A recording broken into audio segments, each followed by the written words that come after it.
ದೇವನಾಮಕ್ಕೆ ಸ್ತೋತ್ರವಾಗಲಿ. ಮತ್ತು ದಾವರ್ತಿ ಈ ಮುಂಜಾನೆಯಲ್ಲಿ ದೇವರ ಸನ್ನಿಧಾನದಲ್ಲಿ ದೇವರನ್ನ ಆರಾಧಿಸುವುದಕ್ಕೆ ಸರ್ವಶಕ್ತನಾದ ದೇವರು ನಮ್ಮ ಜೀವಿತದಲ್ಲಿ ಕೊಟ್ಟಂಥ ಅವಕಾಶಕ್ಕಾಗಿ ನಾವು ದೇವರಿಗೆ ಸ್ತೋತ್ರ ಮಾಡೋಣ.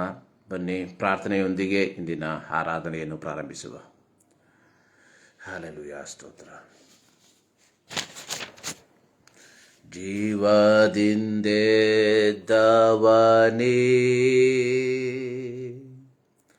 ನಿನ್ನ ಆರಾಧನೆ ಮಾಡುವೆ,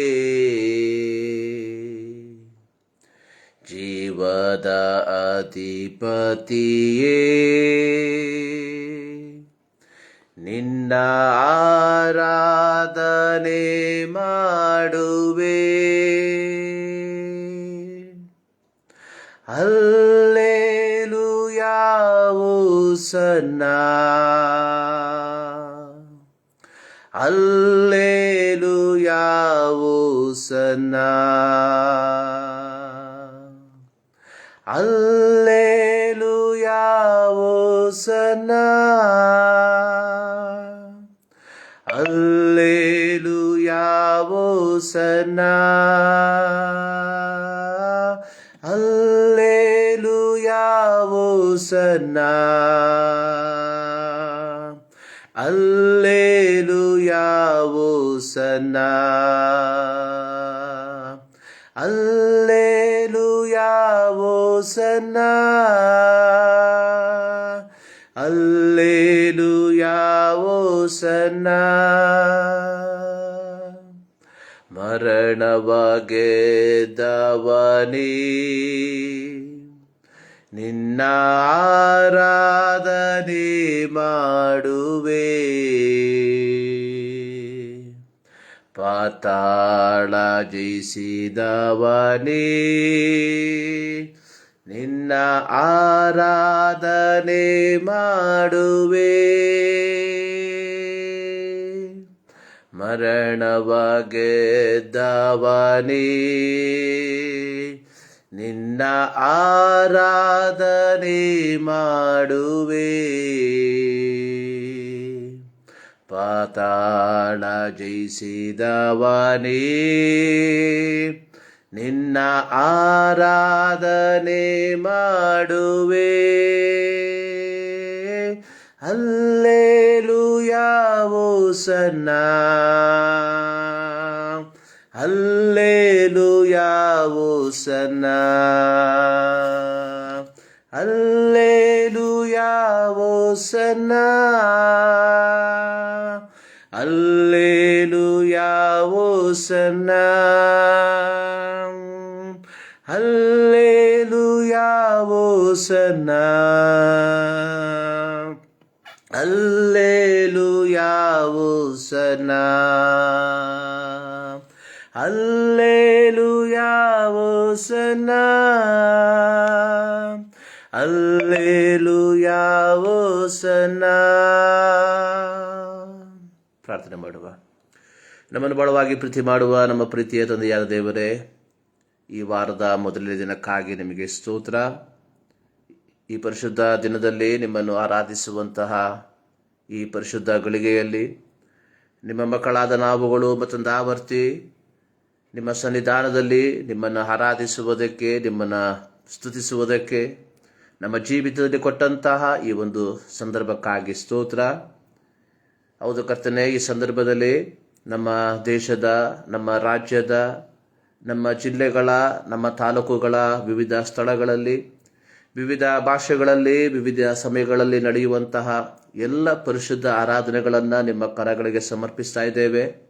ಇಂದಿನ ಆರಾಧನೆ ಕರ್ತನೆ ನಮ್ಮೆಲ್ಲರ ಜೀವಿತದಲ್ಲಿ ಅತ್ಯಮೂಲ್ಯವಾದಂತಹ ಒಂದು ಆರಾಧನೆಯಾಗಿ ಮಾರ್ಪಡುವಂತೆ ಕೃಪೆ ಮಾಡಬಹುದಾಗಿ ನಾವು ಪ್ರಾರ್ಥಿಸುತ್ತೇವೆ. ಇಂದಿನ ಆರಾಧನೆ ಮೂಲಕ ದೇವರ ನಾಮ ನಮ್ಮ ದೇಶದಲ್ಲಿ ಮಹಿಮೆಗೊಳ್ಳುವಂತೆ ಕೃಪೆ ಮಾಡು. ಆರಾಧನೆಗೆ ನೇತೃತ್ವವನ್ನು ವಹಿಸುವಂಥ ಪ್ರತಿಯೊಬ್ಬರನ್ನ ಈ ಸಂದರ್ಭದಲ್ಲಿ ನಾವು ನೆನೆಸುವಂಥವರಾಗಿದ್ದೇವೆ. ದೇವರ ಪವಿತ್ರಾತ್ಮನು ತಾನೇ ಅವರ ಸಂಗಡ ಇದ್ದು ಬೇಕಾದಂತಹ ಆಧ್ಯಾತ್ಮಿಕವಾದಂತಹ ಆ ಒಂದು ಮಾರ್ಗದರ್ಶನದಲ್ಲಿ ಕರ್ತನೆ, ಆರಾಧನೆಯಲ್ಲಿ ಕರ್ತನೆ ಅವರನ್ನು ನಯಿಸುವಂತೆ ಕೃಪೆ ಮಾಡಬಹುದಾಗಿ ನಾವು ಪ್ರಾರ್ಥಿಸುವಂಥವರಾಗಿದ್ದೇವೆ. ಈ ಸಂದರ್ಭದಲ್ಲಿ ಕರ್ತನೆ ನಮ್ಮ ತಂದಾವರ್ತಿ ನಿಮ್ಮ ಕರೆಗಳಿಗೆ ಸಮರ್ಪಿಸ್ತಾ ಇದ್ದೇವೆ. ಈ ಆರಾಧನೆಯ ಆರಂಭದಿಂದ ಅಂತ್ಯದವರೆಗೆ ತ್ರಿಯೇಕ ದೇವರ ಸಾನ್ನಿಧ್ಯವನ್ನು ನಾವು ಅನುಭವಿಸುವಂತೆ ಕೃಪೆ ಮಾಡು. ಪ್ರತ್ಯೇಕವಾಗಿ ಈ ಮಾಧ್ಯಮದ ಮೂಲಕವಾಗಿ ಈ ಆರಾಧನೆಯಲ್ಲಿ ಭಾಗಿಗಳಾಗುವಂತಹ ಪ್ರತಿಯೊಬ್ಬರಿಗಾಗಿ ಸ್ತೋತ್ರ. ಈ ಮುಂಜಾನೆಯಲ್ಲಿ ಯಾವ ವಿಚಾರದಲ್ಲಿ ಕರ್ತನೆ ನಿಮ್ಮ ಸನ್ನಿಧಾನದಲ್ಲಿ ಆಗಿದ್ದಾರೋ ಆ ವಿಚಾರದಲ್ಲಿ ಕರ್ತನೆ ದೈವಿಕವಾದಂತಹ ಉತ್ತರವನ್ನು ಅವರು ಕಾಣುವಂತೆ ಕೃಪೆ ಮಾಡು. ಪ್ರಾರ್ಥನೆ ಕಡಿದಕ್ಕಾಗಿ ಸ್ತೋತ್ರ. ಯೇಸು ಕ್ರಿಸ್ತನ ಬುದ್ಧ ನಾಮದಲ್ಲಿ ಬೇಡುತ್ತೇವೆ ತಂದೆ, ಆಮೇಲೆ. ಪತದಾವರ್ತಿ ಯೇಸು ಕ್ರಿಸ್ತನ ನಾಮದಲ್ಲಿ ಪ್ರೀತಿಯ ವಂದನೆಯನ್ನು ತಿಳಿಸ್ತಾ ಇದ್ದೇನೆ. ಈ ಡಿಸೆಂಬರ್ ತಿಂಗಳಿನ 18ನೇ ದಿನ ಈ ಒಂದು ಭಾನುವಾರ ದೇವರ ಸನ್ನಿಧಾನದಲ್ಲಿ ದೇವರನ್ನು ಆರಾಧಿಸುವುದಕ್ಕೆ ದೇವರು ನಮ್ಮ ಜೀವಿತದಲ್ಲಿ ಒಂದು ಅವಕಾಶವನ್ನು ಕೊಟ್ಟಿದ್ದಾನೆ. ಆತನ ನಾಮವನ್ನು ನಾವು ಮಹಿಮೆಪಡಿಸುವ ಪ್ರಾರಂಭದಲ್ಲಿ ಒಂದು ಹಾಡಿನ ಕೆಲವು ಚರಣಗಳನ್ನು ಹಾಡಿ ದೇವರನ್ನು ನಾವು ಮಹಿಮೆಪಡಿಸುವ. ಶಿಲುಬೆಯೇ ನಿನ್ನ ಧ್ವಜ, ಮುಂದೆ ನಡೆ ಜವಾನ್, ಹಿಂದೆ ನೋಡದಿರು, ಯೇಸುವು ನಿನ್ನ ಬಂಡೆ. ಈ ಹಾಡಿನ ಕೆಲವು ಚರಣಗಳನ್ನು ಹಾಡಿ ದೇವರ ನಾಮವನ್ನು ಮಹಿಮೆಪಡಿಸುವ. ಶಿಲುಬೆಯೇ ನಿನ್ನ ಧ್ವಜ, ಮುಂದೆ ನಡೆ ಜವಾನ್, ಹಿಂದೆ ನೋಡದಿರು, ಯೇಸುವು ನಿನ್ನ ಬಂಡೆ. ಹಿಂದೆ ನೋಡದಿರು, ಯೇಸುವು ನಿನ್ನ ಬಂಡೆ. ನಿನಗಾಗಿಯೇ ಆತ ಜಗದೋಳು ಬಂದನು, ನಿನ್ನನ್ನು ಕಾಯಲು. ನಿನಗಾಗಿಯೇ ಆತ ಜಗದೋಳು ಬಂದನು, ನಿನ್ನನ್ನು ಕಾಯಲು. ನಿನಗಾಗಿಯೇ ಯೇಸುವು ತೆರೆದಾನು, ನಿನಗಾಗಿಯೇ ಯೇಸುವು ತೆರೆದಾನು ಮುಕ್ತಿಯ ದ್ವಾರವ, ಮುಕ್ತಿಯ ದ್ವಾರವ. ಶಿಲುಬೆಯೇ ನಿನ್ನ ಧ್ವಜ, ಮುಂದೆ ನಡೆ ಜವಾನ್, ಹಿಂದೆ ನೋಡದಿರು, ಯೇಸುವು ನಿನ್ನ ಬಂಡೆ. ನಿನ್ನ ದೋಣಿಯು ನದಿಯಲ್ಲಿ ಮುಳುಗಾಲು, ಯಾರು ಉಳಿಸಾರು. ನಿನ್ನ ದೋಣಿಯು ನದಿಯಲ್ಲಿ ಮುಳುಗಾಲು, ಯಾರು ಉಳಿಸಾರು. ಯೇಸುವೆ ಮಾತ್ರ ಉಳಿಸಬಲ್ಲನು, ಯೇಸುವೆ ಮಾತ್ರ ಉಳಿಸಬಲ್ಲನು ನಿನ್ನ ದೋಣಿಯ, ನಿನ್ನ ದೋಣಿಯ. ಶಿಲುಬೆಯೇ ನಿನ್ನ ಧ್ವಜ, ಮುಂದೆ ನಡೆ ಜವಾನ್, ಹಿಂದೆ ನೋಡದಿರು, ಯೇಸುವು ನಿನ್ನ ಬಂಡೆ. ಹಿಂದೆ ನೋಡದಿರು, ಯೇಸುವು ನಿನ್ನ ಬಂಡೆ. ಹಲ್ಲೆಲೂಯಾ. ಶಿಲುಬೆಯೇ ನಿನ್ನ ಧ್ವಜ, ಮುಂದೆ ನಡೆ ಜವಾನ್, ಹಿಂದೆ ನೋಡದಿರು, ಯೇಸುವು ನಿನ್ನ ಬಂಡೆ.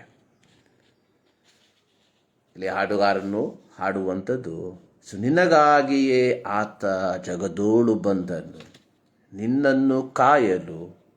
ನಿನಗಾಗಿಯೇ ಯೇಸುವು ತೆರೆದನು ಮುಕ್ತಿಯ ದ್ವಾರವ. ಇಂದು ಕ್ರೈಸ್ತ ಸಮೂಹ ಯೇಸುಕ್ರಿಸ್ತನ ಶ್ರಮೆ ಮರಣವನ್ನು ಆಚರಿಸುವಂತಹ ಪ್ರಾರಂಭ ಲೆಂಟ್ ಭಾನುವಾರವನ್ನು ಆಚರಿಸುವಂಥದ್ದನ್ನು ನಾವು ನೋಡ್ತಾ ಇದ್ದೇವೆ. ಯೇಸುಸ್ವಾಮಿಯ ಜನನದ ಅಥವಾ ಯೇಸುಸ್ವಾಮಿಯ ಐಹಿಕ ಆಗಮನದ ಉದ್ದೇಶ ದೇವರಿಂದ ದೂರ ಹೋದಂತಹ ನಮಗೆ ದೇವರೊಂದಿಗೆ ಒಂದುಗೂಡಿಸುವುದಕ್ಕೆ ಒಂದು ಮಾರ್ಗವನ್ನು ತೆರೆಯ ಮಾಡುವಂಥದ್ದು.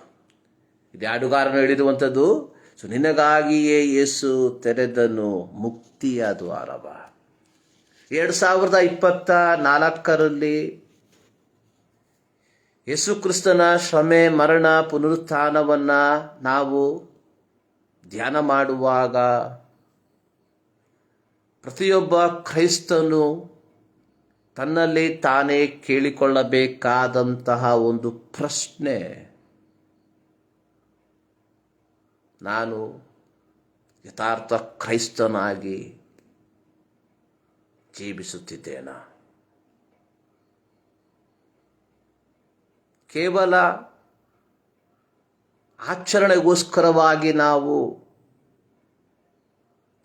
ಧಾರ್ಮಿಕ ವಿಧಿ ವಿಧಾನಗಳಿಗೋಸ್ಕರವಾಗಿ ನಾವು ಈ ದಿನಗಳಲ್ಲಿ ಉಪವಾಸದಲ್ಲಿ, ಪ್ರಾರ್ಥನೆಯಲ್ಲಿ, ದೇವರ ವಾಕ್ಯ ಧ್ಯಾನದಲ್ಲಿ ನಾವು ಸಮಯವನ್ನು ಕಳೆಯುತ್ತಿದ್ದೇವ, ಅಥವಾ ಯಥಾರ್ಥವಾಗಿ ಆ ದೈವಿಕ ಪ್ರಕಾಶ ನಮ್ಮಲ್ಲಿ ಬಂದದ್ದರ ಫಲವಾಗಿ ಆ ದೈವಿಕ ಪ್ರಕಾಶದಲ್ಲಿ ಈ ಲೋಕದಲ್ಲಿ ನಾವು ಜೀವಿಸುತ್ತಿದ್ದೇವಾ ಎಂಬ ಪ್ರಶ್ನೆಯನ್ನು ನಮಗೆ ನಾವೇ ಕೇಳಿಕೊಳ್ಳಬೇಕಾಗಿರುವಂಥದ್ದು ಬಹಳ ಪ್ರಾಮುಖ್ಯ.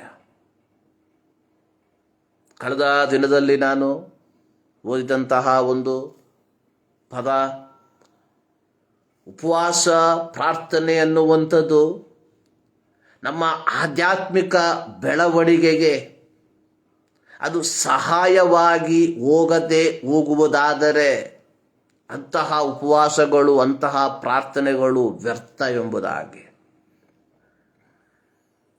ದೇವರ ಸನ್ನಿಧಾನದಲ್ಲಿ ನಾವು ಉಪವಾಸದಲ್ಲಿಯೂ ಪ್ರಾರ್ಥನೆಯಲ್ಲಿಯೂ ಸಿದ್ಧತೆಯಲ್ಲಿ ನಾವು ಸಮಯವನ್ನು ಕಳೆಯುವಾಗ ನಾವು ಯಾವ ರೀತಿಯಲ್ಲಿ ಅಥವಾ ಯಾವ ಉದ್ದೇಶಕ್ಕೋಸ್ಕರವಾಗಿ ಈ ಕಾರ್ಯಗಳನ್ನು ಮಾಡುವಂಥವರಾಗಿದ್ದೇವೆ ಎಂಬುವುದನ್ನು ಒಂದು ಸಾರಿ ಮನನ ಮಾಡಿಕೊಳ್ಳಬೇಕಾದಂಥದ್ದು ಬಹಳ ಪ್ರಾಮುಖ್ಯ. ಕಳೆದ ವಾರ ನಾನು ಹೇಳಿದ ರೀತಿಯಲ್ಲಿ ಕ್ರೈಸ್ತರಾದ ನಾವುಗಳು ನಮ್ಮನ್ನು ಸಿದ್ಧಪಡಿಸಿಕೊಳ್ಳಬೇಕಾದಂಥದ್ದು ಒಂದು ಪ್ರತ್ಯೇಕವಾದಂತಹ ಕಾಲಘಟ್ಟಗಳಲ್ಲಿ ಮಾತ್ರವಲ್ಲ. ವಿವಿಧ ಸಭೆಗಳು, ವಿವಿಧ ಪಂಗಡಗಳು, ವಿವಿಧ ಸಮಯಗಳಲ್ಲಿ, ವಿವಿಧ ದಿನಗಳಲ್ಲಿ ಉಪವಾಸದಲ್ಲಿಯೂ ಪ್ರಾರ್ಥನೆಯಲ್ಲಿಯೂ ತಮ್ಮನ್ನು ತೊಡಗಿಸಿಕೊಳ್ಳುವಂಥದ್ದನ್ನು ನಾವು ನೋಡ್ತೇವೆ.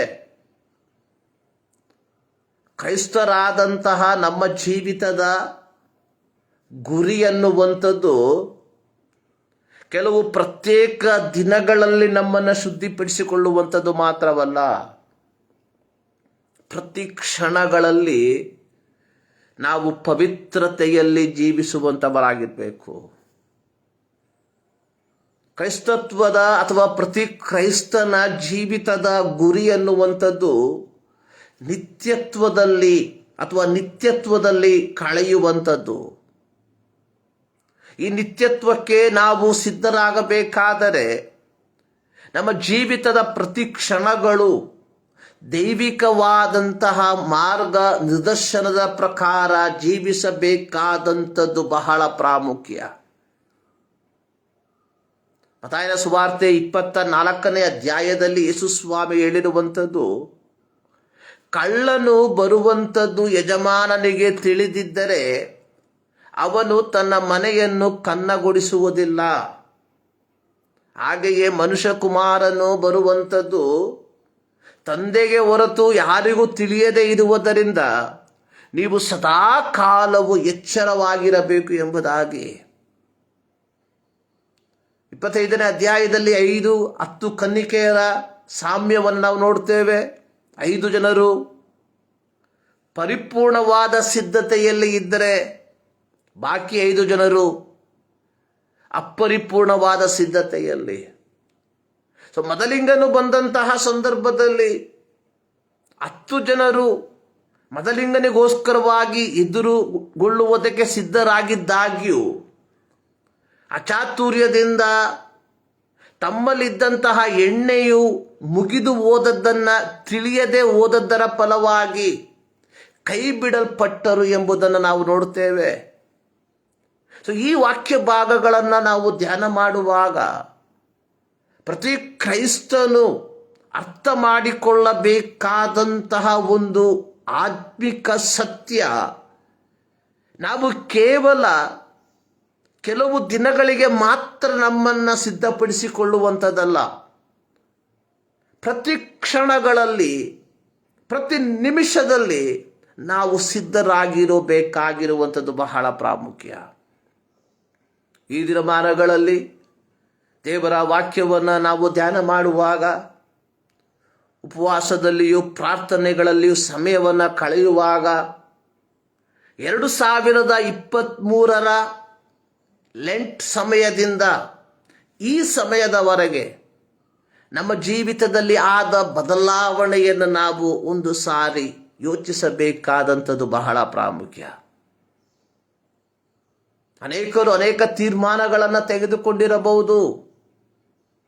ದೈವಿಕವಾದ ಕಾರ್ಯಗಳಲ್ಲಿ, ಆಧ್ಯಾತ್ಮಿಕವಾದ ಕಾರ್ಯಗಳಿಗೆ ಹೆಚ್ಚಿನ ಒತ್ತನ್ನು ಕೊಡಬೇಕು ಎಂಬುದಾಗಿ. ಆದರೆ ಕಳೆದ ದಿನಗಳಲ್ಲಿ ಅದನ್ನು ನಾವು ಪಾಲಿಸುವುದಕ್ಕೆ ಆಗದೆ ಹೋಗಿರುವುದಾದರೆ, ಪ್ರಿಯರೇ, 2024ರಲ್ಲಿ ನಾವು ಕಾಲಿಟ್ಟಿರುವಾಗ, ಈ ಒಂದು ಲೆಂಟ್ ಕಾಲದಲ್ಲಿ ನಾವು ಕಾಲಿಟ್ಟಿರುವಾಗ ಮತ್ತೊಂದು ಆವರ್ತಿ ನಮ್ಮ ಜೀವಿತವನ್ನು ಪುನಃ ಪರೀಕ್ಷಿಸಿಕೊಳ್ಳಬೇಕಾದಂಥದ್ದು ಬಹಳ ಪ್ರಾಮುಖ್ಯವಾಗಿರುವಂಥದ್ದಾಗಿದೆ. ಸೊ ಕ್ರೈಸ್ತರಾದ ನಮ್ಮ ಮೇಲೆ ಒಂದು ದೊಡ್ಡ ಜವಾಬ್ದಾರಿ ಕೊಡಲ್ಪಟ್ಟಿದೆ. ಸೊ ನಮ್ಮ ಗುರಿ ಅನ್ನುವಂಥದ್ದು ಕೇವಲ ದೇವರನ್ನು ಆರಾಧಿಸಿ ಮುಂದಕ್ಕೆ ಹೋಗುವಂಥದ್ದು ಮಾತ್ರವಲ್ಲ. ನಮ್ಮ ಜೀವಿತದ ಗುರಿ ಅನ್ನುವಂಥದ್ದು ನಮ್ಮ ಜೀವಿತದ ಮೂಲಕ ಅನೇಕರನ್ನ ಮುಟ್ಟುವಂಥದ್ದು. ಸಂಕ್ಷಿಪ್ತವಾಗಿ ಹೇಳೋದಾದರೆ, ನಮ್ಮ ಜೀವಿತದ ಮೂಲಕ ಕ್ರಿಸ್ತನ ಪ್ರೀತಿಯನ್ನು, ಕ್ರಿಸ್ತನ ಶುಭ ಸಮಾಚಾರವನ್ನು, ಕ್ರಿಸ್ತನ ಸುವಾರ್ತೆಯನ್ನು ಇತರರಿಗೆ ತಲುಪಿಸುವಂಥದ್ದಾಗಿದೆ. ಮತ್ತಾಯನ ಸುವಾರ್ತೆಯಲ್ಲಿ ಯೇಸು ಸ್ವಾಮಿ ಹೇಳಿರುವಂತಹ ಒಂದು ಮಾತು, ನೀವು ಲೋಕಕ್ಕೆ ಬೆಳಕಾಗಿದ್ದೀರಿ, ನೀವು ಲೋಕಕ್ಕೆ ಉಪ್ಪಾಗಿದ್ದೀರಿ. ಅಲ್ಲಿ ಬರೆಯಲ್ಪಟ್ಟಿರುವಂತಹ ಒಂದು ಮಾತು, ಉಪ್ಪು ಸಪ್ಪಗಾದರೆ ಅದಕ್ಕೆ ಇನ್ನಾತ್ತರಿಂದ ರುಚಿಯನ್ನು ಬರಿಸುವುದಕ್ಕೆ ಸಾಧ್ಯ.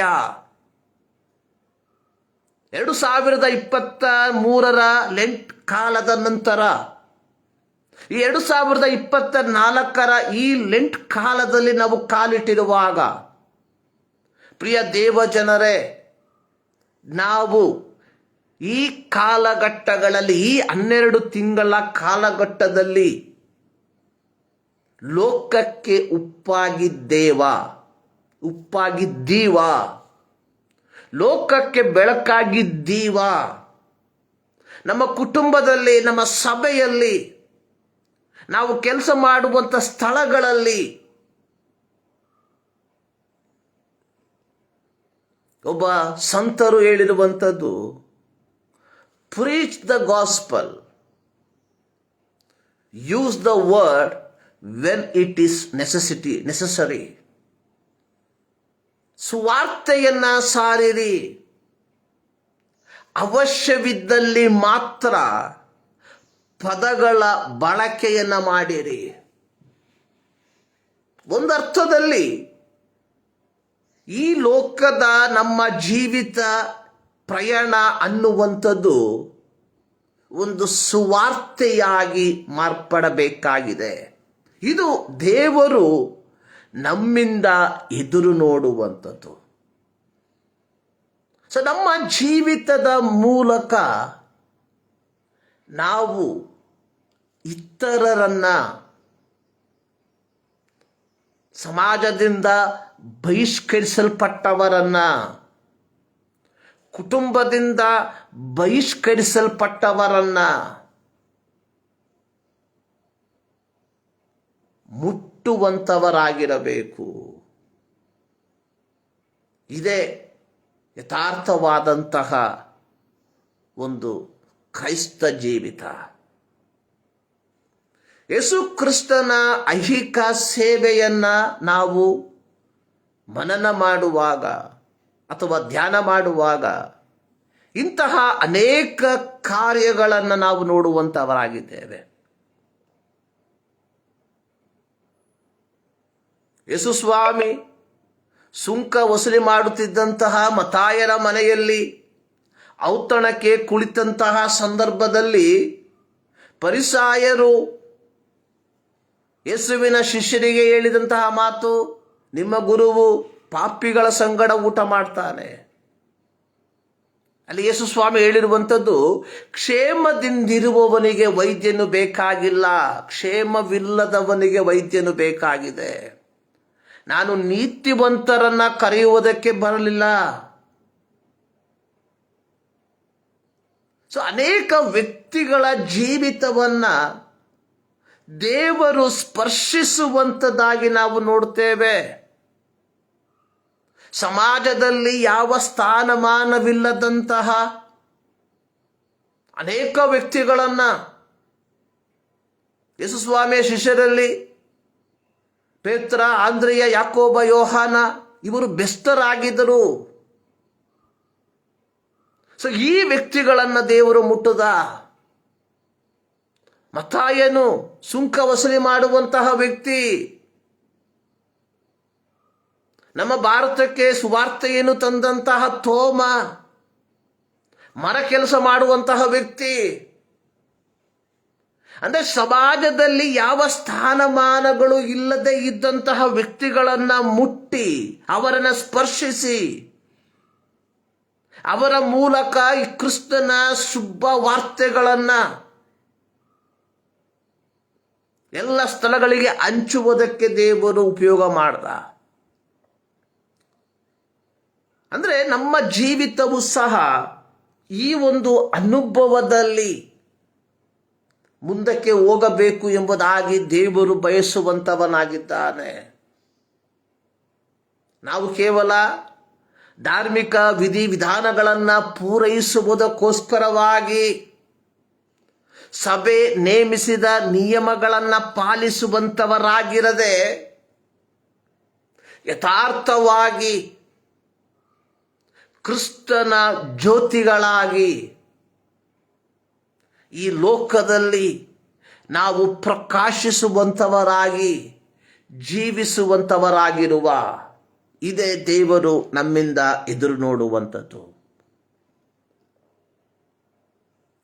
ಸೊ ಇಂದು ನಾವು ಧ್ಯಾನ ಮಾಡುವಂತಹ ದೇವರ ವಾಕ್ಯದಲ್ಲಿ ಮತ್ತಾಯನು ಬರೆದ ಸುವಾರ್ತೆ 8ನೇ ಅಧ್ಯಾಯದ ಪ್ರಾರಂಭದ ಕೆಲವು ವಾಕ್ಯಗಳನ್ನು ನಾವು ಧ್ಯಾನ ಮಾಡುವುದಾದರೆ, ಯೇಸು ಸ್ವಾಮಿ ತನ್ನ ಐಹಿಕ ಸೇವೆಯ ಸಮಯದಲ್ಲಿ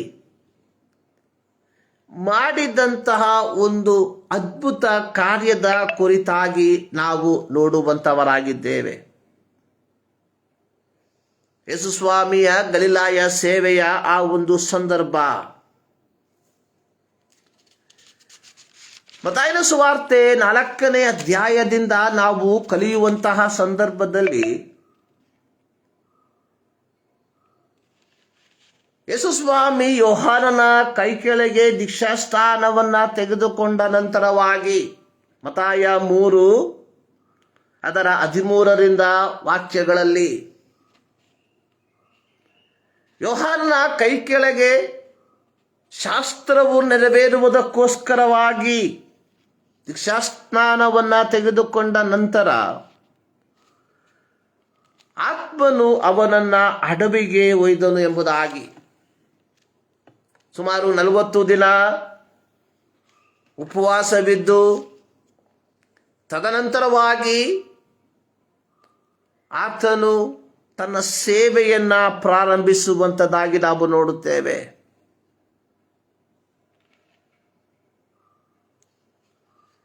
ಯೇಸುವಿನ ಹಿಂದೆ ದೊಡ್ಡ ಒಂದು ಜನರ ಗುಂಪು ಯಾವಾಗಲೂ ಚಲಿಸುವಂಥದ್ದಾಗಿತ್ತು. ಈ ಗುಂಪನ್ನು ನೋಡಿ ಯೇಸು ಸ್ವಾಮಿ ಮತ್ತಾಯ 5, 6, 7 ಅಧ್ಯಾಯದಲ್ಲಿ ಒಂದು ಸುದೀರ್ಘವಾದಂತಹ ಒಂದು ಪ್ರಸಂಗವನ್ನು ಮಾಡುವಂಥದ್ದನ್ನು ನಾವು ನೋಡುತ್ತೇವೆ. The sermon on the Mount, ಯೇಸುವಿನ ಪರ್ವತ ಪ್ರಸಂಗ. ಈ ಭಾಗದಲ್ಲಿ ಒಬ್ಬ ಕ್ರೈಸ್ತನ ಜೀವಿತ ಹೇಗಿರಬೇಕೆಂಬುದು ಬಹಳ ಸ್ಪಷ್ಟವಾಗಿ ಬರೆದಿರುವಂಥದ್ದನ್ನು ನಾವು ನೋಡುತ್ತೇವೆ.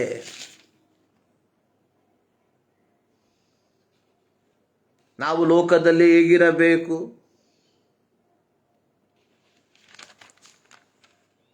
ನಮ್ಮ ಪ್ರಾರ್ಥನಾ ಜೀವಿತ ಹೇಗಿರಬೇಕು, ನಮ್ಮ ಉಪವಾಸ ಜೀವಿತ ಹೇಗಿರಬೇಕು, ಇತ್ಯಾದಿ ಇತ್ಯಾದಿ ವಿಚಾರಗಳನ್ನು ಈ 3 ಅಧ್ಯಾಯದಲ್ಲಿ ಬಹಳ ಸ್ಪಷ್ಟವಾಗಿ ಬರೆದಿರುವಂಥದ್ದನ್ನು ನಾವು ನೋಡುತ್ತೇವೆ. ಒಮ್ಮೆ ಒಬ್ಬ ದೇವರ ಸೇವಕರು ಹೇಳಿದಂತಹ ಒಂದು ಮಾತು, ಒಬ್ಬ ಕ್ರೈಸ್ತ ಈ ಲೋಕದಲ್ಲಿ ಒಬ್ಬ ಯಥಾರ್ಥ ಕ್ರೈಸ್ತನಾಗಿ ಜೀವಿಸಬೇಕಾದರೆ ಅವನು ಪ್ರತಿದಿನ ಈ 3 ಅಧ್ಯಾಯವನ್ನು ಓದಬೇಕು ಎಂಬುದಾಗಿ. ಪ್ರತಿದಿನ ಮುಂಜಾನೆಯಲ್ಲಿ ಶಾಲೆಗೆ ಹೋಗುವಂತಹ ಮಕ್ಕಳಾಗಿರಬಹುದು, ಕೆಲಸಕ್ಕೆ ಹೋಗುವಂತಹ ಯವನಸ್ಥರಾಗಿರಬಹುದು, ತಂದೆ ತಾಯಿಗಳಾಗಿರಬಹುದು, ಯಾರೇ ಆಗಿರಬಹುದು, ಯಾವ ಪ್ರಾಯ ವ್ಯತ್ಯಾಸ ಭೇದವಿಲ್ಲದೆ ಓದಿ ಅರ್ಥ ಮಾಡಿಕೊಳ್ಳುವುದಕ್ಕೆ ಸಾಧ್ಯವಾಗುವಂತಹ ಪ್ರತಿಯೊಬ್ಬ ಕ್ರೈಸ್ತನು ಮತ್ತಾಯನು ಬರೆದ ಸುವಾರ್ತೆ 5, 6, 7 ಅಧ್ಯಾಯವನ್ನು ದಿನಂಪ್ರತಿ ಓದುವುದಾದರೆ ಒಂದು ಮಾದರಿಯ ಕ್ರೈಸ್ತ ಜೀವಿತವನ್ನು ಜೀವಿಸಬಹುದು. ನಾವು ನಮ್ಮ ಮಕ್ಕಳಿಗೆ ಹೇಳಿಕೊಡುವಂಥದ್ದು ಕೀರ್ತನೆಗಳನ್ನು ಓದಿರಿ, ಜ್ಞಾನೋಕ್ತಿಗಳನ್ನು ಓದಿರಿ ಎಂಬುದಾಗಿ. ಆದರೆ ಈ ಮತ್ತಾಯನು ಬರೆದ ಸುವಾರ್ತೆಯ ಯೇಸುವಿನ ಪರ್ವತ ಪ್ರಸಂಗ ಅತ್ಯಮೂಲ್ಯವಾದಂತಹ ಸಂದೇಶವನ್ನು ನಮಗೆ ಕೊಡುವಂಥದ್ದಾಗಿದೆ ಎಂಬುದನ್ನು ನಾವು ಮರಿಬಾರದು. ಒಬ್ಬ ಕ್ರೈಸ್ತ ಜೀವಿತ ಈ ಲೋಕದಲ್ಲಿ ಹೇಗಿರಬೇಕೆಂಬ ಪರಿಪೂರ್ಣವಾದ ಚಿತ್ರಣವನ್ನು ಕೊಡುವಂತಹ ಒಂದು ಬೋಧನೆಯನ್ನ ಈ 3 ಅಧ್ಯಾಯದಲ್ಲಿ ನಾವು ಕಾಣ್ತೇವೆ. ತದನಂತರವಾಗಿ ಯೇಸು ತನ್ನ ಸುತ್ತಲಿದ್ದಂತಹ ಜನರಿಗೆ ಮಾಡಬೇಕಾದಂತಹ ಉಪದೇಶವನ್ನ ಮಾಡಿ ಆತ ಪರ್ವತದಿಂದ ಕೆಳಗೆ ಬಂದಂತಹ ಸಂದರ್ಭದಲ್ಲಿ ಅಲ್ಲಿ ಬರೆಯಲ್ಪಟ್ಟಿರುವಂಥದ್ದು, ಒಬ್ಬ ಕುಷ್ಠರೋಗಿಯು ಯೇಸುವಿನ ಬಳಿಗೆ ಬಂದು ಆತನಿಗೆ ಅಡ್ಡ ಬಿದ್ದು, ಸ್ವಾಮಿ, ನಿನಗೆ ಮನಸ್ಸಿದ್ದರೆ ನನ್ನನ್ನು ಶುದ್ಧ ಮಾಡಬಲ್ಲೆ.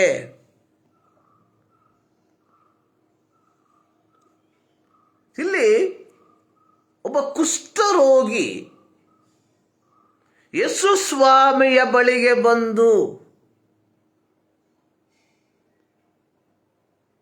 ಆತನ ಮುಂಭಾಗದಲ್ಲಿ ಮೊಣಕಾಲೂರಿ ಅಥವಾ ಸಾಷ್ಟಾಂಗ ನಮಸ್ಕರಿಸಿ ಆರಾಧನೆ ಮಾಡಿ ಒಂದು ಪ್ರಾರ್ಥನಾ ವಿನಂತಿಯನ್ನ ಹೇಳುವಂಥದ್ದಾಗಿ ನೋಡ್ತೇವೆ. ಸ್ವಾಮಿ, ನಿನಗೆ ಮನಸ್ಸಿದ್ದರೆ ನನ್ನನ್ನು ಶುದ್ಧ ಮಾಡಬಲ್ಲೆ. ಆತನ ವಿನಂತಿಗೆ, ಆತನ ಪ್ರಾರ್ಥನೆಗೆ ಯೇಸು ಸ್ವಾಮಿಯ ಪ್ರತಿಕ್ರಿಯೆ ಅದರ 3ನೇ ವಾಕ್ಯದಲ್ಲಿ ನಾವು ನೋಡ್ತೇವೆ. 3ನೇ ವಾಕ್ಯದಲ್ಲಿ ಬರೆಯಲ್ಪಟ್ಟಿರುವಂಥದ್ದು, ಆತನು ಕೈ ನೀಡಿ ಅವನನ್ನು ಮುಟ್ಟಿ, Jesus stretched out his hand and touched him. ಹಳೆಯ ಒಡಂಬಡಿಕೆಯ ನಿಯಮದ ಪ್ರಕಾರ ಒಬ್ಬ ಕುಷ್ಠರೋಗಿ ಅಥವಾ ಕುಷ್ಠರೋಗದಿಂದ ಬಾಧಿಸಲ್ಪಟ್ಟಂತಹ ಒಬ್ಬ ವ್ಯಕ್ತಿ, ದಿ ಲೆಪ್ರಸಿ ಮಿಷನ್ ಎಂಬುದಾಗಿ ಹೇಳುವಂತಹ ಒಂದು ಸಂಸ್ಥೆ, ಒಬ್ಬ ಮಿಷನರಿಯ ಮೂಲಕವಾಗಿ ಸ್ಥಾಪಿಸಲ್ಪಟ್ಟಂತಹ ಒಂದು ಸಂಸ್ಥೆ ನಮ್ಮ ದೇಶದಲ್ಲಿ ಕುಷ್ಠರೋಗಿಗಳ ಮಧ್ಯದಲ್ಲಿ ಅವರನ್ನು ಆರೈಕೆ ಮಾಡುವಂಥದ್ರಲ್ಲಿ ತಮ್ಮನ್ನು ತೊಡಗಿಸಿಕೊಂಡಿರುವಂಥದ್ದನ್ನು ನಾವು ನೋಡ್ತೇವೆ. ಸೊ ಅವರು ಹೇಳಿರುವಂಥದ್ದು, ಕುಷ್ಠರೋಗಿ ಅನ್ನುವಂಥದ್ದು ಆ ಒಂದು ಪದ ಆ ಮನುಷ್ಯನನ್ನ ಹೀಯಾಳಿಸುವಂತಹ ಒಂದು ಪದ ಆಗಿದೆ. ಅವರು ವಿನಂತಿಸಿಕೊಂಡಿರುವಂಥದ್ದು, ಡೋಂಟ್ ಕಾಲ್ ಎ ಲೆಪರ್. ಒಬ್ಬ ವ್ಯಕ್ತಿಯನ್ನ ಕುಷ್ಠರೋಗಿ ಎಂದು ಕರಿಬೇಡಿ. ಹಾಗೆ ಕರೆಯುವುದಾದರೆ ನೀವು ಆ ವ್ಯಕ್ತಿಯನ್ನ ಅವಮಾನಪಡಿಸುವಂಥದ್ದಾಗಿರ್ತದೆ. ಬದಲಾಗಿ ಕುಷ್ಠರೋಗದಿಂದ ಬಾಧಿತನಾದ ವ್ಯಕ್ತಿ ಎಂಬುದಾಗಿ.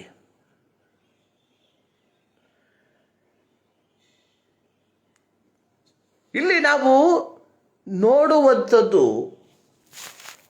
ಯೇಸು ಸ್ವಾಮಿಯ ಬಳಿಗೆ ಕುಷ್ಠರೋಗದಿಂದ ಬಾಧಿಸಲ್ಪಟ್ಟ ಒಬ್ಬ ವ್ಯಕ್ತಿ ಆತನ ಮುಂಭಾಗದಲ್ಲಿ ಬಂದು ಆತನನ್ನ ಆರಾಧಿಸಿ ಆತನ ಸನ್ನಿಧಾನದಲ್ಲಿ ವಿನಂತಿಸುವಂಥದ್ದು.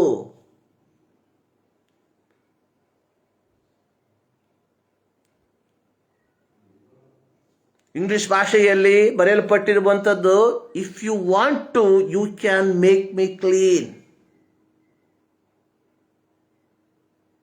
ನನ್ನನ್ನು ಶುದ್ಧ ಮಾಡಬಲ್ಲೆ, ನಿನಗೆ ಮನಸ್ಸಿದ್ದರೆ ನನ್ನನ್ನು ಶುದ್ಧ ಮಾಡಬಲ್ಲೆ.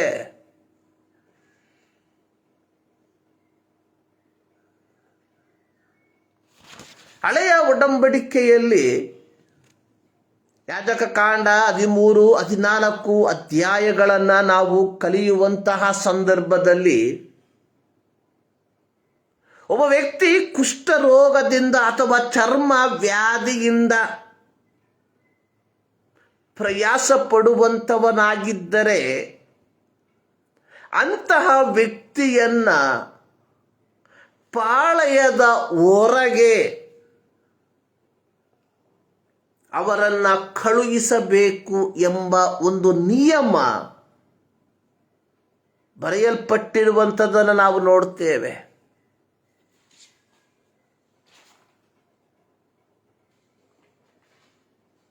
ಅರಣ್ಯಕಾಂಡ ಪುಸ್ತಕದಲ್ಲಿ ಮಿರ್ಯಾಮಳ ಒಂದು ಸಂಭವ ಕಥೆಯನ್ನು ನಾವು ನೋಡ್ತೇವೆ. ಮಿರ್ಯಾಮಳ ಕುರಿತಾಗಿ ನಾವು ಕಲಿಯುವಂತಹ ಸಂದರ್ಭದಲ್ಲಿ ಮಿರ್ಯಾಮಳು ಅತ್ಯಂತ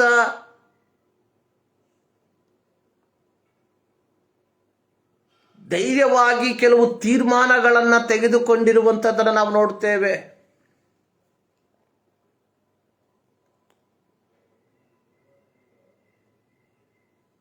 ತನ್ನ ಚಿಕ್ಕ ತಮ್ಮ ಜನಿಸಿದಂತಹ ಸಂದರ್ಭದಲ್ಲಿ ಅಂದು ಅವನನ್ನು ನೈಲ್ ನದಿಯಲ್ಲಿ ಹಾಕಿ ಕೊಲ್ಲಬೇಕೆಂಬ ನಿಯಮವು ಬಹಳ ಕಾಠಿಣ್ಯವಾಗಿ ಇರುವಂತಹ ಸಂದರ್ಭದಲ್ಲಿ ಅವನ ತಂದೆ ತಾಯಿಗಳು 3 ತಿಂಗಳ ಮಟ್ಟಿಗೆ ಮಗುವನ್ನು ಬಚ್ಚಿಟ್ಟು ತದನಂತರವಾಗಿ ಒಂದು ಪೆಟ್ಟಿಗೆಯನ್ನು ಮಾಡಿ ಅದರೊಳಗೆ ನೀರು ಹೋಗದಂತೆ ಎಲ್ಲ ವಿಧವಾದಂತಹ ಸೌಕರ್ಯಗಳನ್ನು ಸಿದ್ಧಪಡಿಸಿ ಅದನ್ನು ನೈಲ್ ನದಿಯ ಆ ಒಂದು ದಡದಲ್ಲಿ ತಂದು ಇಟ್ಟಂತಹ ಸಂದರ್ಭದಲ್ಲಿ ತನ್ನ ಪ್ರಾಣವನ್ನು ಸಹ ಲೆಕ್ಕಿಸದೆ ಈ ಮಿರ್ಯಾಮಳು ತನ್ನ ತಮ್ಮನಿಗೆ ಏನು ಸಂಭವಿಸುತ್ತದೆ ಎಂಬುದಾಗಿ ನೋಡುವುದಕ್ಕೆ ನಿಂತಿರುವಂಥದ್ದನ್ನು ನಾವು ನೋಡುತ್ತೇವೆ. ವಿಮೋಚನಕಾಂಡ 2ನೇ ಅಧ್ಯಾಯ ಅದರ 4ನೇ ವಾಕ್ಯದಲ್ಲಿ ಫರೋಹನ ಕುಮಾರ್ತೆ ಅಲ್ಲಿ ಬಂದು ಆ ಪೆಟ್ಟಿಗೆಯನ್ನು ತೆಗೆದು ಅದರಲ್ಲಿದ್ದಂತಹ ಮಗು ಇದು ಇಬ್ರಿಯ ಮಗು ಎಂಬುದಾಗಿ ಗೊತ್ತಾದಾಗ ತಕ್ಷಣಕ್ಕೆ ಓಡಿ ಬಂದು ಈ ಮಗುವನ್ನು ಸಾಕುವುದಕ್ಕೆ ನಾನು ಒಬ್ಬ ತಾಯಿಯನ್ನು ಕರೆತರಲೆ ಎಂಬುದಾಗಿ ಪ್ರಶ್ನೆ ಕೇಳುವಂಥದ್ದು. ಅಲ್ಲೂ ಸಹ ಆಕೆ ಯೋಚನೆ ಮಾಡ್ತಾರೆ ಏನು ಸಂಭವಿಸ್ತದೆ ಎಂಬುದಾಗಿ. ತನ್ನ ಪ್ರಾಣವನ್ನೇ ಪಣಕ್ಕಿಟ್ಟಂತಹ ವ್ಯಕ್ತಿಯಾಗಿದ್ದಳು ಮಿರ್ಯಾಮಳು. ನಂತರವಾಗಿ ಸರ್ವಶಕ್ತನಾದ ದೇವರು ಮೋಶೆಯನ್ನ ಇಸ್ರಾಯೇಲರ ವಿಮೋಚಕನನ್ನಾಗಿ ಆರಿಸಿಕೊಳ್ಳುವಂಥದ್ದು, ಮೋಶೆಯ ನಾಯಕತ್ವದಲ್ಲಿ ಇಸ್ರಾಯೇಲರನ್ನು ಐಗುಪ್ತದಿಂದ ಬಿಡುಗಡೆ ಮಾಡುವಂಥದ್ದನ್ನು ನಾವು ನೋಡುತ್ತೇವೆ. ಆದರೆ ಕಾಲಗಳು ದಾಟಿ ಹೋದಂತೆ ಏನಾಗ್ತಾ ಇದೆ ಅಲ್ಲಿ, ಕೆಲವು ಕ್ಷುಲ್ಲಕ ಕಾರಣಕ್ಕಾಗಿ ಮಿರ್ಯಾಮಳು ಮೋಶೆಗೆ ವಿರೋಧವಾಗಿ ಮಾತನಾಡಿದ್ಲು. ಅರಣ್ಯಕಾಂಡ 12ನೇ ಅಧ್ಯಾಯದಲ್ಲಿ ನಾವು ನೋಡುವಂಥದ್ದು 2ನೇ ವಾಕ್ಯದಲ್ಲಿ ಮಿರ್ಯಾಮಳು ಹೇಳುವಂಥದ್ದು, ಯೆಹೋವನು ಮೋಶೆಯ ಮೂಲಕವಾಗಿಯೇ ಮಾತ್ರವೇ ಮಾತನಾಡಿದ್ದಾನೋ, ನಮ್ಮ ಮೂಲಕವೂ ಮಾತನಾಡಲಿಲ್ಲವೇ? ಮೋಶೆಯ ದೈವಿಕ ಆರಿಸುವಿಕೆಯನ್ನ ಪ್ರಶ್ನೆ ಮಾಡಿದ್ಲು. ಇದರ ಫಲವಾಗಿ ಯೆಹೋವನು ಆಕೆಗೆ ಚರ್ಮ ವ್ಯಾಧಿಯನ್ನು ಬರಮಾಡ್ದ.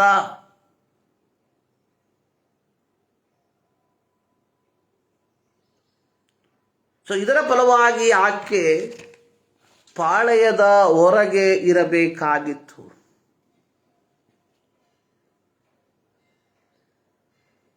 ಯಾಜಕಕಾಂಡ 13-14 ಅಧ್ಯಾಯಗಳನ್ನು ನಾವು ಕಲಿಯುವಂತಹ ಸಂದರ್ಭದಲ್ಲಿ ಒಬ್ಬ ವ್ಯಕ್ತಿ ಕುಷ್ಠರೋಗದಿಂದ ಬಾಧಿತನಾದರೆ ಆತ ಮಾಡಬೇಕಾದಂತಹ ಕಾರ್ಯಗಳ ಕುರಿತಾಗಿ ವಿಸ್ತಾರವಾಗಿ ಬರೆದಿರುವಂಥದ್ದನ್ನು ನಾವು ನೋಡ್ತೇವೆ. ಇಂತಹ ಒಂದು ಕಟ್ಟುನಿಟ್ಟಿನ ನಿಯಮಗಳು ಚಾಲ್ತಿಯಲ್ಲಿರುವಂತಹ ಕಾಲದಲ್ಲಿ ಸತ್ಯವೇದದಲ್ಲಿ ಬರೆಯಲ್ಪಟ್ಟಿರುವಂಥದ್ದು, ಕುಷ್ಠರೋಗದಿಂದ ಬಾಧಿಸಲ್ಪಟ್ಟ ವ್ಯಕ್ತಿ ತನ್ನ ಬಟ್ಟೆಗಳನ್ನು ಹರಕೊಂಡು ತನ್ನ ತಲೆಯ ಮೇಲೆ ಮಣ್ಣುಗಳನ್ನು ಹಾಕಿ ತನ್ನ ಬಾಯಿಯನ್ನು ಮುಚ್ಚಿಕೊಂಡು ಪಾಳೆಯದ ಹೊರಗೆ ಅತ್ಯಂತ ನಿಕೃಷ್ಟವಾದಂತಹ ಒಂದು ಪರಿಸ್ಥಿತಿಯಲ್ಲಿ ಜೀವಿಸಬೇಕಾದಂತಹ ಒಂದು ಕಾಲ. ತನ್ನ ಮುಂಭಾಗದಲ್ಲಿ ಯಾರಾದರೂ ಬಂದರೆ ನಾನು ಕುಷ್ಠರೋಗಿ ಎಂಬುದಾಗಿ ಕೂಗಿ ಹೇಳಬೇಕು.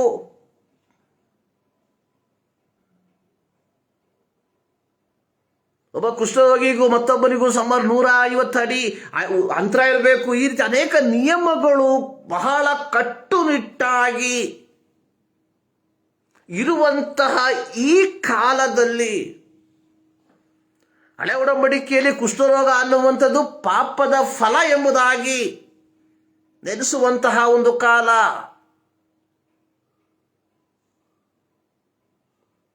ಇಂತಹ ಕಟ್ಟುನಿಟ್ಟಿನ ನಿಯಮಗಳ ಕಾಲದಲ್ಲಿ ಒಬ್ಬ ಕುಷ್ಠರೋಗಿಯು ಯೇಸುವಿನ ಬಳಿಗೆ ಬಂದು ಪ್ರಾರ್ಥಿಸಿದಾಗ ಯೇಸು ಸ್ವಾಮಿ ಆ ಎಲ್ಲ ನಿಯಮಗಳನ್ನು ಬದಿಗೊತ್ತಿ ಆತನನ್ನ ಮುಟ್ಟಿ ಸೌಖ್ಯಪಡಿಸುವಂಥದ್ದಾಗಿ ನಾವು ನೋಡ್ತೇವೆ. ದ ಆಕ್ಟ್ ಆಫ್ ಕಂಪ್ಯಾಷನ್, ಕನಿಕರದ ಒಂದು ಕ್ರಿಯೆ.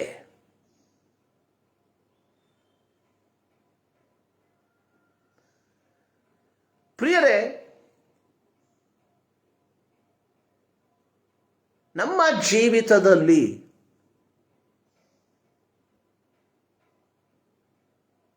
ಎರಡು 2024 ಯೇಸುಕ್ರಿಸ್ತನ ಶ್ರಮೆ, ಮರಣ, ಪುನರುತ್ಥಾನವನ್ನು ನಾವು ಧ್ಯಾನ ಮಾಡುತ್ತಿರುವಾಗ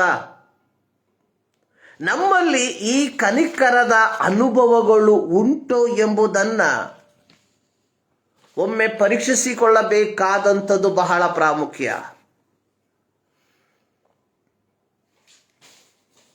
ಹಳೆಯ ಒಡಂಬಡಿಕೆಯಲ್ಲಿ ನಾವು ಒಂದು ಭಾಗವನ್ನು ನಾವು ನೋಡ್ತೇವೆ. 2 ಅರಸುಗಳ ಪುಸ್ತಕ ಅದರ 5ನೇ ಅಧ್ಯಾಯದ ಪ್ರಾರಂಭದ ಕೆಲವು ವಾಕ್ಯಗಳಲ್ಲಿ ಅಲ್ಲಿ ಒಬ್ಬ ದಾಸಿಯಾದ ಹೆಣ್ಣು ಮಗಳ ಕುರಿತಾಗಿ ಬರೆಯಲ್ಪಟ್ಟಿದೆ.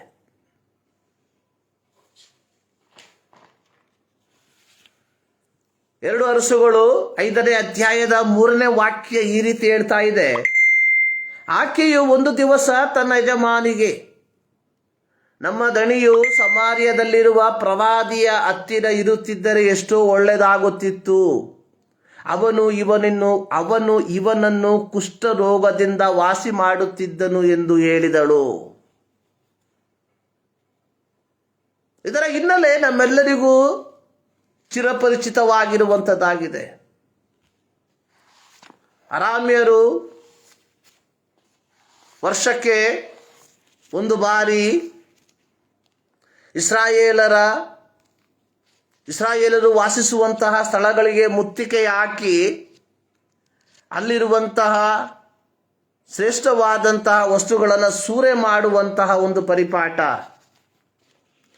ಇದಕ್ಕೆ ಕಾರಣವಾದದ್ದು ಇಸ್ರಾಯೇಲರು ದೇವರ ಧರ್ಮಶಾಸ್ತ್ರವನ್ನು ಮೀರಿ ತಮ್ಮಿಷ್ಟದ ಪ್ರಕಾರವಾಗಿ ಜೀವಿಸುವುದಕ್ಕೆ ಪ್ರಾರಂಭಿಸಿದರ ಫಲವಾಗಿ.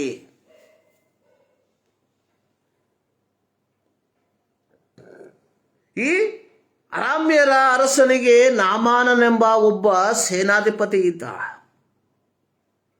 ಬಹಳ ಧೈರ್ಯಶಾಲಿಯಾದಂತಹ ವ್ಯಕ್ತಿ. ಆದರೆ ಆತ ಒಂದು ಕುಷ್ಠರೋಗದಿಂದ ಬಳಲುವಂತವನಾಗಿದ್ದ. ನೋಡಿ, ಈಕೆ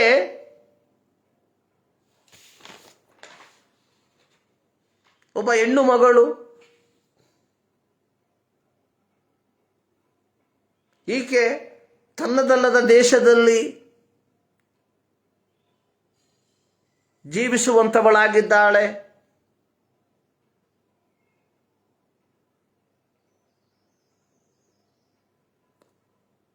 ಈಕೆ ಈಗ ತನ್ನನ್ನು ದಾಸಳಾಗಿ ಕರೆತಂದಂತಹ ವ್ಯಕ್ತಿಯ ಮನೆಯಲ್ಲಿ ಗುಲಾಮಳಾಗಿ ಕೆಲಸವನ್ನು ಮಾಡ್ತಾ ಇದ್ದಾಳೆ.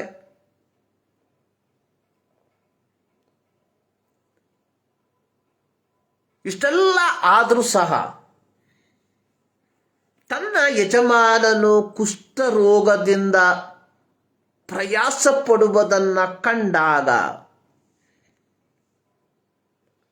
ಆಕೆಗೆ ತಾನು ಅನುಭವಿಸುತ್ತಿರುವಂತಹ ಯಾವ ದುಃಖ ವೇದನೆಗಳು ದೊಡ್ಡದಾಗಿ ನೋಡದೆ ತನ್ನ ಯಜಮಾನಿಗೆ ಹೇಳುವಂಥದ್ದು, ನಮ್ಮ ಯಜಮಾನನಿಗೆ ನಮ್ಮ ದಣಿಯು ಸಮಾರ್ಯದಲ್ಲಿರುವ ಪ್ರವಾದಿಯ ಬಳಿಗೆ ಇರುತ್ತಿದ್ದರೆ ಎಷ್ಟೋ ಒಳ್ಳೆಯದಾಗುತ್ತಿತ್ತು. ಅವನು ಇವನನ್ನು ಕುಷ್ಠರೋಗದಿಂದ ವಾಸಿ ಮಾಡುತ್ತಿದ್ದನು.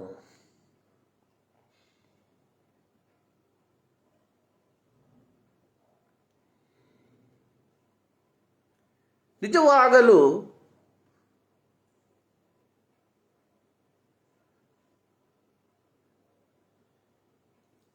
ಆಕೆ ಮಾತಿನ ಮೂಲಕ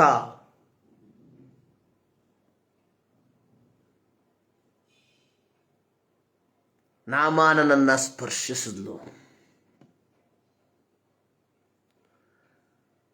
ಈ ಅಧ್ಯಾಯವನ್ನ ಓದುವಂತಹ ಸಂದರ್ಭದಲ್ಲಿ ನಮಗೆ ಗೊತ್ತಾಗ್ತದೆ, ನಾಮಾನನು ಈ ವಿಚಾರವನ್ನ ಅರಾಮ್ಯರ ಅರಸನಿಗೆ ತಿಳಿಸುವಂಥದ್ದು.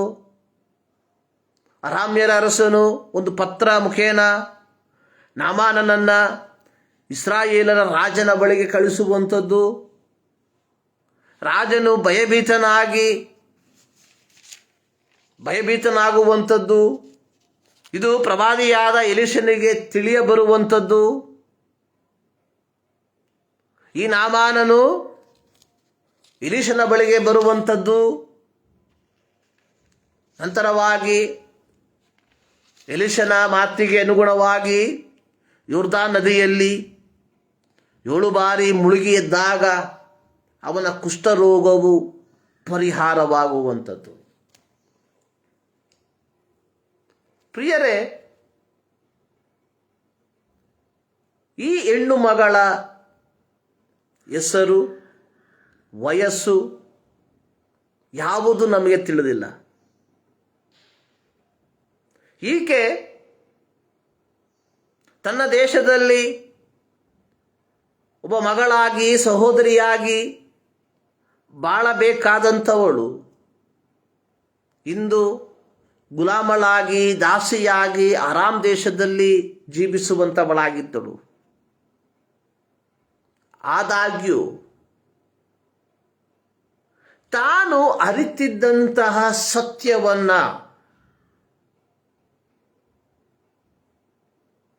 ತನ್ನ ಯಜಮಾನಿಗೆ ತಿಳಿಸುವುದರ ಮೂಲಕ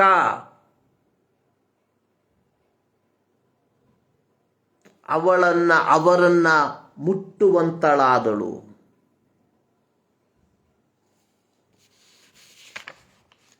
ನೋಡಿ, ಆಕೆ ಹೇಳುವಂತಹ ಮಾತಿನಲ್ಲಿ ಎಷ್ಟು ದೃಢತೆ ಇದೆ ಎಂಬುದಾಗಿ 2 ಅರಸು 5ನೇ ಅಧ್ಯಾಯ 3ನೇ ವಾಕ್ಯ ಹೇಳ್ತಾ ಇದೆ. ನಮ್ಮ ದಣಿಯು ಸಮಾರ್ಯದಲ್ಲಿರುವ ಪ್ರವಾದಿಯ ಹತ್ತಿರ ಇರುತ್ತಿದ್ದರೆ ಎಷ್ಟೋ ಒಳ್ಳೆಯದಾಗುತ್ತಿತ್ತು. ಅವನು ಇವನನ್ನು ಕುಷ್ಠರೋಗದಿಂದ ವಾಸಿ ಮಾಡುತ್ತಿದ್ದನು. ಯಾವ ನಿಸ್ಸಂಶಯವಾಗಿ, ಯಾವ ಸಂಶಯವಿಲ್ಲದೆ ನಿಸ್ಸಂಶಯವಾಗಿ ಸಮಾರ್ಯದಲ್ಲಿರುವ ಪ್ರವಾದಿ,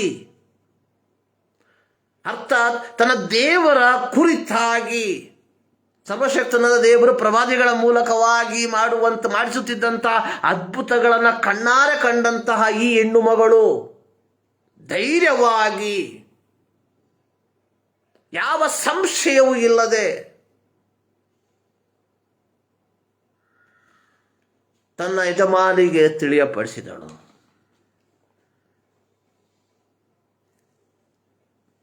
ಈಕೆಯ ಒಂದು ಮಾತು ಅನೇಕ ವರ್ಷಗಳಿಂದ ಕುಷ್ಠರೋಗಿಯಾಗಿ ಬಳಲುತ್ತಿದ್ದಂತಹ ನಾಮಾನನೆಂಬ ವ್ಯಕ್ತಿಗೆ ಅವನ ಕುಷ್ಠರೋಗದಿಂದ ಪರಿಪೂರ್ಣವಾದ ಮುಕ್ತಿಯನ್ನ ಕೊಟ್ಟಿತು.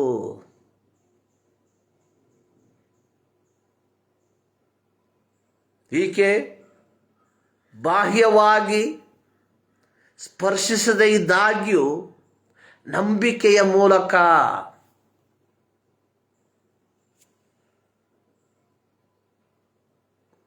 ಎರಡು ಅರಸುಗಳು 5ನೇ ಅಧ್ಯಾಯದ 15ನೇ ವಾಕ್ಯದಲ್ಲಿ ನಾಮಾನನು ಹೇಳುವಂತಹ ಮಾತನ್ನ ಒಮ್ಮೆ ಕೇಳಿಸಿಕೊಳ್ಳಿ. ಇಸ್ರಾಯೇಲ್ ದೇಶದಲ್ಲಿರುವ ದೇವರ ಹೊರತಾಗಿ ಲೋಕದಲ್ಲಿ ಬೇರೆ ದೇವರು ಇರುವುದೇ ಇಲ್ಲವೆಂದು ಈಗ ನನಗೆ ಗೊತ್ತಾಯಿತು. ಇಸ್ರಾಯೇಲ್ ದೇಶದಲ್ಲಿರುವ ದೇವರ ಹೊರತಾಗಿ ಲೋಕದಲ್ಲಿ ಅಂದರೆ ಅವನು ಹೇಳುವಂಥದ್ದು, ನಾನು ಅರಾಮ್ಯನು, ಸೊ ನನ್ನ ದೇಶದಲ್ಲಿ ಒಂದು ದೇವತೆ ಇದೆ. ಇಲ್ಲಿ ಹೇಳುವಂಥದ್ದು ಇಸ್ರಾಯೇಲ್ ದೇಶದ ದೇವರ ಹೊರತಾಗಿ ಲೋಕದಲ್ಲಿ ಬೇರೆ ದೇವರು ಇರುವುದೇ ಇಲ್ಲ.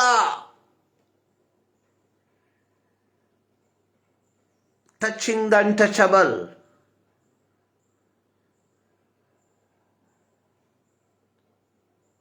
Not only by deeds.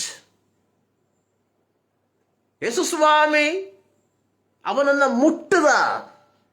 Because is outcasted, ಬಹಿಷ್ಕರಿಸಲ್ಪಟ್ಟಂತಹ ವ್ಯಕ್ತಿಯಾಗಿದ್ದ, ಕುಷ್ಠರೋಗಿ.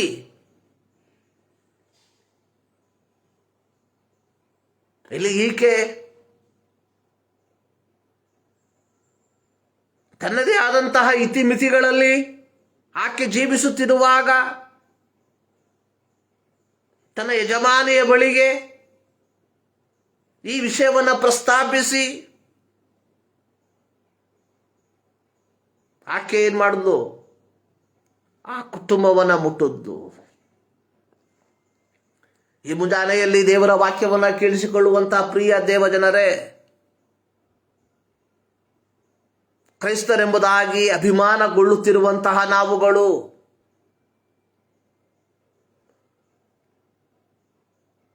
ಎಷ್ಟು ಜನರ ಹೃದಯವನ್ನು ಮುಟ್ಟಿದ್ದೇವೆ?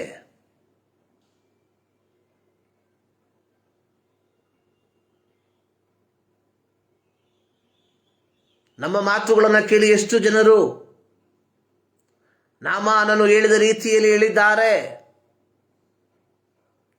ಒಮ್ಮೆ ಯೋಚಿಸಿ ನೋಡಿ. ಕ್ರೈಸ್ತತ್ವ ಅನ್ನುವಂಥದ್ದು ಕೇವಲ ಈ ಲೋಕದೊಂದಿಗೆ ಮುಕ್ತಾಯವಾಗುವಂಥದ್ದಲ್ಲ.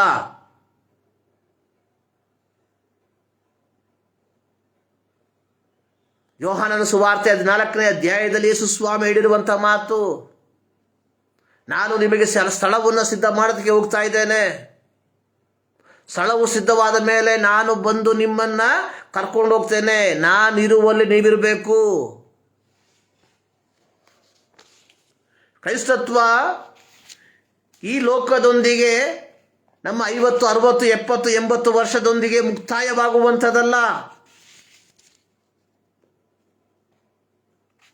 ಯೋಹಾನ 3:16, ದೇವರು ಲೋಕದ ಮೇಲೆ ಎಷ್ಟೋ ಪ್ರೀತಿಯನ್ನಿಟ್ಟು ತನ್ನ ಒಬ್ಬನೇ ಮಗನನ್ನು ಕಳಿಸಿಕೊಟ್ಟ. ಆತನನ್ನು ನಂಬುವ ಒಬ್ಬರಾದರೂ ನಾಶವಾಗದೆ ಎಲ್ಲರೂ ನಿತ್ಯ ಜೀವ. ಕ್ರೈಸ್ತತ್ವದ ಅತಿ ಪ್ರಾಮುಖ್ಯವಾದ ಜೀವನ ಪ್ರಾರಂಭವಾಗುವಂಥದ್ದು ಪರಲೋಕದಲ್ಲಿ. V are just passing on this worth. ಈ ಲೋಕದಲ್ಲಿ ನಾವು ಕೇವಲ ಪ್ರಯಾಣಿಕರು. ಸೊ ಈ ಲೋಕದಲ್ಲಿ ನಮ್ಮನ್ನು ನಾವೇ ಸಿದ್ಧಪಡಿಸಿಕೊಳ್ತಾ ಇದ್ದೇವೆ ಪ್ರಿಯರೇ.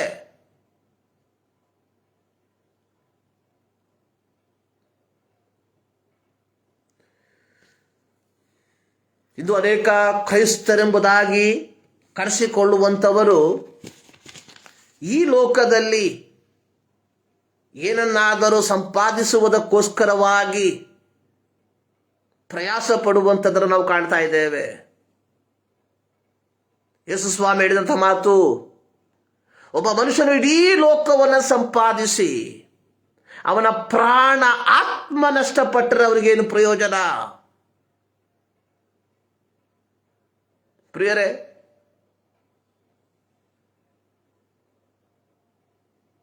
ಎರಡು 2024 ಯೇಸು ಕ್ರಿಸ್ತನ ಶ್ರಮ ಮರಣ ಪುನರುತ್ಥಾನವನ್ನು ನಾವು ಮನನ ಮಾಡುತ್ತಿರುವಂತಹ ಈ ಕಾಲದಲ್ಲಿ ಮತ್ತೊಂದು ಆವರ್ತಿ ನಾನು ಆ ಒಂದು ಕೊಟೇಶನ್ ಹೇಳ್ತೇನೆ. ನಮ್ಮ ಉಪವಾಸ, ನಮ್ಮ ಪ್ರಾರ್ಥನೆ, ನಮ್ಮ ಆತ್ಮಿಕ ಬೆಳವಣಿಗೆಗೆ ಅದು ಸಹಾಯವಾಗದೆ ಹೋದರೆ ನಮ್ಮ ಉಪವಾಸ, ನಮ್ಮ ಪ್ರಾರ್ಥನೆ ಅದು ವ್ಯರ್ಥ ವ್ಯರ್ಥ ವ್ಯರ್ಥ.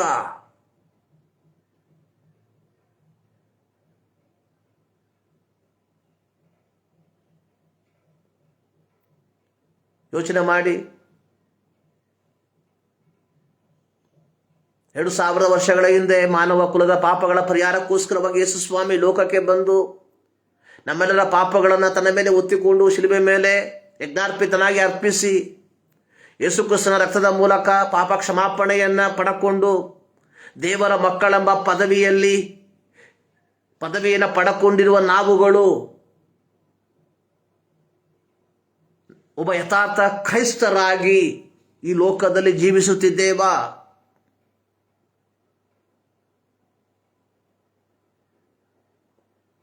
ಆ ಹೆಣ್ಣು ಮಗಳ ರೀತಿಯಲ್ಲಿ ತನ್ನದಲ್ಲದ ದೇಶದಲ್ಲಿ ಪ್ರವಾಸಿಯಾಗಿ ಪರದೇಶಸ್ಥಳಾಗಿ, ಹೌದು ಪ್ರಿಯರೇ, ಈ ಲೋಕ ನಮ್ಮ ಸ್ವಂತವಲ್ಲ, ಇದು ನಮ್ಮ ಇದು ಪರದೇಶ.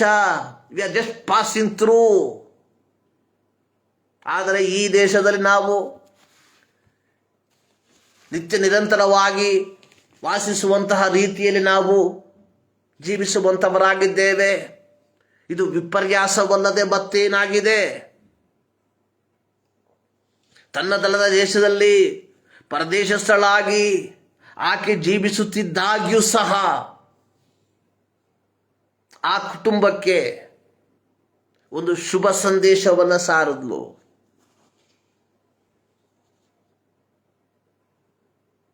ನಾವುಗಳು ಪರದೇಶಸ್ಥರಾಗಿ ಈ ಲೋಕದಲ್ಲಿ ಜೀವಿಸುತ್ತಿರುವಾಗ ಇತರರಿಗೆ, ಈ ರಕ್ಷಣೆಯನ್ನು ತಿಳಿಯದೇ ಇರುವಂತಹ ಜನರಿಗೆ, ಈ ಯೇಸುವನ್ನು ತಿಳಿದೇ ಇರುವಂತಹ ಜನರಿಗೆ ನಾವು ಕ್ರಿಸ್ತನ ಶ್ರಮೆ ಮರಣ ಪುನರುತ್ಥಾನವನ್ನು ಮನನ ಮಾಡಿ ಉಪವಾಸದಲ್ಲಿ ಪ್ರಾರ್ಥನೆಯಲ್ಲಿ ನಮ್ಮನ್ನು ಸಿದ್ಧಪಡಿಸಿಕೊಳ್ಳುತ್ತಿರುವಾಗ ಇದುವರೆಗೂ ಈ ಯೇಸುವಿನ ಕುರಿತಾಗಿ, ಯೇಸು ಕ್ರಿಸ್ತನ ಶ್ರಮೆಯ ಕುರಿತಾಗಿ, ಮರಣದ ಕುರಿತಾಗಿ, ಪುನರುತ್ಥಾನದ ಕುರಿತಾಗಿ ಯಾವ ತಿಳುವಳಿಕೆ ಇಲ್ಲದೆ ಇರುವಂತಹ ಜನರಿಗೆ ಈ ಕ್ರಿಸ್ತನನ್ನ ಪರಿಚಯ ಪಡಿಸದೆ ಹೋದರೆ ನಮ್ಮ ಈ ಉಪವಾಸದಿಂದ ಏನು ತಾನೇ ಪ್ರಯೋಜನ?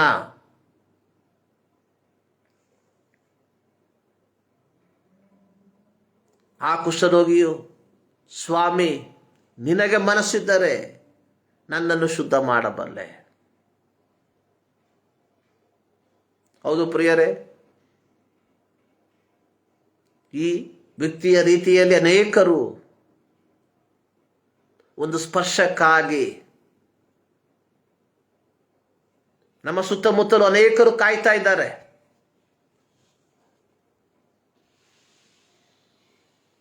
ಕಳೆದ ದಿನದಲ್ಲಿ ಒಬ್ಬರು ಸೇವಕರು ಹೇಳಿದ್ರು, ಅವರು ಒಂದು ಮನೆಯನ್ನ ವಿಸಿಟ್ ಮಾಡಕ್ಕೆ ಹೋದ್ರು.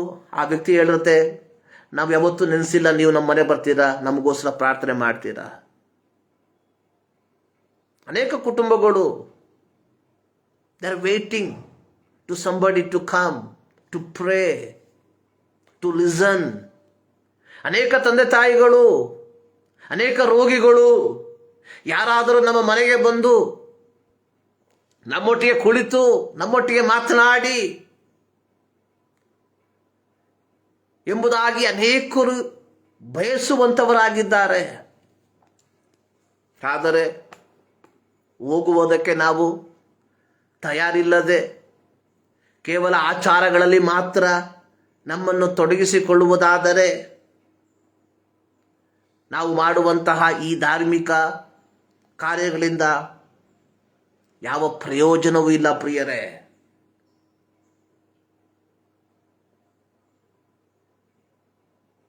ಉಪವಾಸ ಅನ್ನುವಂಥದ್ದು ಆಹಾರವನ್ನು ತ್ಯಜಿಸುವಂಥದ್ದು ಮಾತ್ರವಲ್ಲ,